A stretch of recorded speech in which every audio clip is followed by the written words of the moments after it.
महायुतीचा उद्या मुंबईतल्या वानखेडे स्टेडियमवर शपथविधी सोहळा। मुख्यमंत्रीपदी कुणाची वर्णी लागणार याकडे लक्ष। महायुतीचा मुख्यमंत्रीपदाचा चेहरा भाजपचाच असणार। एबीपी माझाला सूत्रांची माहिती। एक मुख्यमंत्री आणि दोन उपमुख्यमंत्री पॅटर्न कायम राहण्याची शक्यता।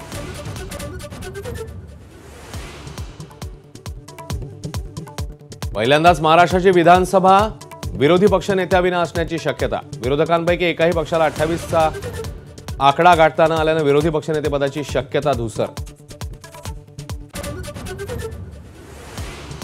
मुंबईमध्ये मंगलप्रभात लोढांच्या मतांची टक्केवारी सर्वाधिक। लोढांना 73.38% मतं तर केवळ 4च महिला आमदार विधानसभेत। नोटाला तब्बल 71,000 मतं। महायुतीचे तब्बल 14 उमेदवार 1 लाखांपेक्षा जास्त मताधिक्याने विजयी। धुळ्यातले शिरपूरचे भाजपा आमदार काशीराम पावरांना तब्बल 1,45,000 मताधिक्य।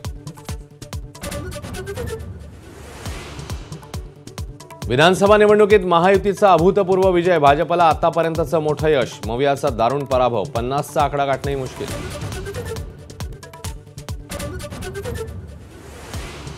चंदगडचे नवनिर्वाचित आमदार शिवाजी पाटील यांचं औक्षण करताना अपघात। जेसीबीतनं उधळलेला गुलाल आरतीवर पडल्यानं उडाला भडका।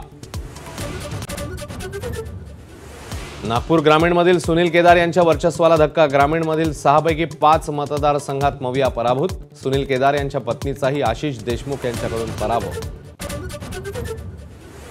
झारखंडमध्ये सत्ता राखण्यात झारखंड मुक्ती मोर्चाच्या हेमंत सोरेन यांना यश। 34 जागा मिळवत ठरला सर्वाधिक मोठा पक्ष। परत कसोटीमध्ये सलामीवीर जयस्वालचं शतक। राहुल 77 वर बाद। सलामी 201 धावांची। भारताची आघाडी 250 पार। एबीपी माझा, उघडा डोळे बघा नीट।